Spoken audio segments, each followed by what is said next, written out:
हाय दोस्तों, कैसे हो? उम्मीद करता हूँ सब खैरियत से होंगे।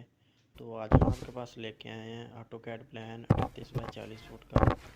तो जिसमें क्लाइंट की रिक्वायरमेंट के मुताबिक 2 बेडरूम, एक के साथ अटैच बाथ, एक ड्राइंग रूम, एक टीवी लॉन्च, एक किचन, एक कार पोर्च और सेपरेट सीटिंग रेस्टोरेंट लगे हुए हैं।